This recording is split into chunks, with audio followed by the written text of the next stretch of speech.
Shelby Church, I watch your channel. I'm a subscriber. I think you're a great, funny person. Again, I really enjoy your channel. That's why I'm subscribed to it. That's how come I know about this video you put out. I respect you, but I think the video that you did, you can see a lot of the comments that you have. A lot of people are saying, yeah, you're right. Oh, and this is bad and that's bad. And it gives, I mean, Tesla already has a bad perception of what people think about the autopilot, the charging infrastructure, service centers. So they already have a bad influence in their mind. And then you're kind of, then with this video, I think made people go, yeah, you see, you're right.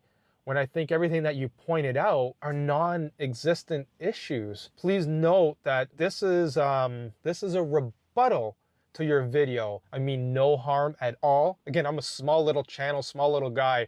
You could eat me up. This like one little pinky spit me out. So it's not even about that. Again, I really enjoy your channel and I watch a lot of your videos. Guilty as charged. When it comes to Teslas, the things that you brought up are very non-existent issues. That's why I'm making this video, to rebuttal against that. Nothing disrespectful. I hope you actually watch this and make a comment below about my rebuttal to your video with good intentions. Let's go. Let's talk about charging. So the best thing to do is obviously, and you mentioned it too, you charge at home. The superchargers that are really get abused, install a 220 volt. You'll get a much faster charging speed. I know you're getting away with what you have, but it actually would be cheaper because you're wasting a lot of that energy in the 110 volt. But again, superchargers are not meant for daily use. It's actually meant for road tripping. So I guarantee the people that were there are probably not even road tripping, not the daily use. Even for me, I do a lot of driving in the day, and I still don't use superchargers. I'm just at this one just because of this conversation. That's the only reason why I'm here. Very rarely. I'll just always plug in at night, and in the morning I've got more than enough to get me on the road, 300 plus miles or 500 kilometers. Supercharging and the time, I get it. I think the same thing in California. There's not enough right now. But that's not a deterrent. The point I'm trying to make is supercharging is not an everyday thing. Charge at home if you have the ability to do so. So the complaint about the supercharger, especially in your situation when you can charge at home, is mute. Not sure the radius that you're actually talking about in LA. This is Mississauga. There's a charger off the 401, and then the other charger is down here in Etobicoke by Toronto. We've got two within, I believe, the same radius that you have, 3. Let's talk about ground clearance. It's a car. A lot of cars do not have big ground clearance. It is lower to the ground. It's a much heavier vehicle than most of the other cars out there, around 4,000 pounds. Ground clearance, never had an issue with that.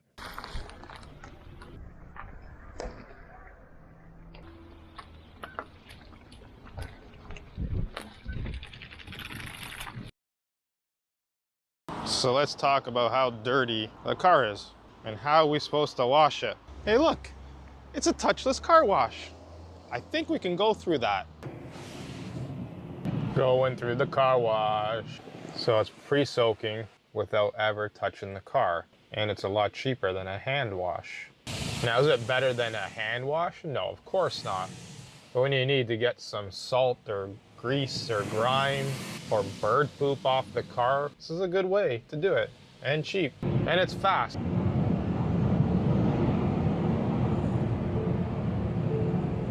And again, I live in a city where it's all salt and snow for 5 months. Our cars are in a lot worse shape than cars out in Cali or LA And of course, going back to the weather here in Toronto, Canada, I just washed the car to show you that it can be washed.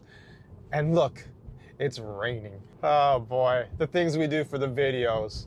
Let's talk about the tracks. The car washes that actually touch the car. And you have to go through the tracks. The spinning things with the microfiber cloths, they're dirty. They'll take dirt from another car and then start smacking it on yours. I don't like them. If you absolutely need to, you can still go through it. And again, I do not recommend it. Here's the trick that a lot of people don't know what to do and how to put your car in neutral to go on the track. This is how you do it. So with the car in drive or in hold, you go up to the track, pull this lever up.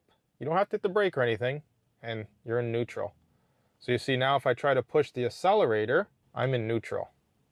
But if I push the brake and then back into drive. So again, you go up to the track, stop on the track, put your code in, no brake, no accelerator, pull the lever up slightly, and you go into neutral. That's it. When you come near the end of the track, so it's going to basically, the track is going to push you, so you're off the tracks. Then you can push the brake and then go. There's a car going through. It's getting beat up by those things. Again, I do not recommend unless you absolutely have no choice. You need the car clean and there's nowhere else to go. That's how you get swirl marks and everything.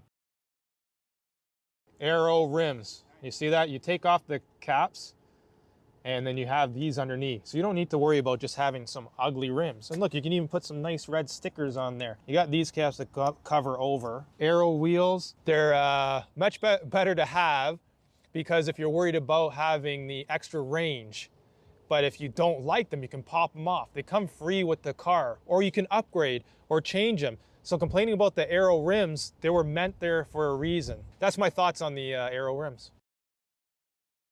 See the curb rash? It's not a Tesla. See the curb rash? It's not a Tesla. Curb rash, not a Tesla. Oddly enough, I don't have curb rash on my winter tires, but on my Aeros, I do. The point I'm trying to make about the curb rash is that it has nothing to do with Tesla. It's the driver. On my Aeros, man, they are scratched up. The winters, for some reason, I got lucky. Maybe all the snow that I've never hit the curb because the snow stops me from hitting it.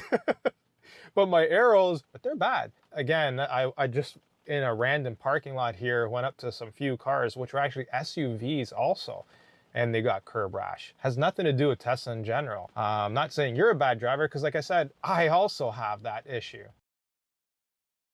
All right, the HVAC system, let's talk about it. You have to push the button and it comes on. And you're right, if you want to adjust anything, you can use that. But Elon Musk and Tesla has made that new update. So now, the push of a button and my voice turn on air conditioning. AC is enabled. Now you want fan speed 10, put fan speed to 10.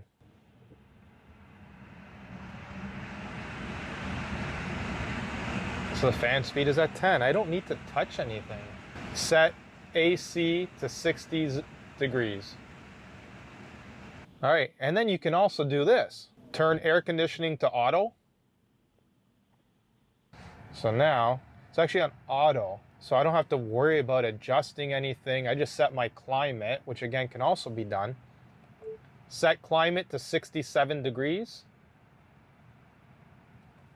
And there it's adjusted. So you don't have to touch the screen at all anymore. I mean, again, unless you really want to adjust this, but in general, the controls can be adjusted just at the push of the wheel. Turn off HVAC. So again, the air conditioning, the HVAC system, heating, cooling can all be done by voice if you're worried about touching it and being unsafe, which I like. I like that you're trying to be safe. And again, that's why Tesla added that update, or maybe you didn't know that that existed. But I'm certain you do because you're very smart. So I'm certain that you knew about those controls. So again, that's another down I have to put to what you said about the bad things about Tesla. I feel like I'm myth busting here. Just watching the video and it got me thinking, saying, it's not true. What you're saying is not true. I'm gonna get eaten alive now on my channel from all your subscribers who are gonna basically come to my channel and say, how dare you to call Shelby out? How dare you? So again, I hope you're taking this in good fun. So there you have it. there's my rebuttal back towards this 7 things that you say you wish you knew before you purchased the Tesla. Already, so many people think so bad about Tesla, and these things that are very minuscule and mute don't help the situation. But I want you to know I'm happy to do a collaboration video with you on, let's say, 5 or 10 things that both you and I agree on is not good in the Tesla.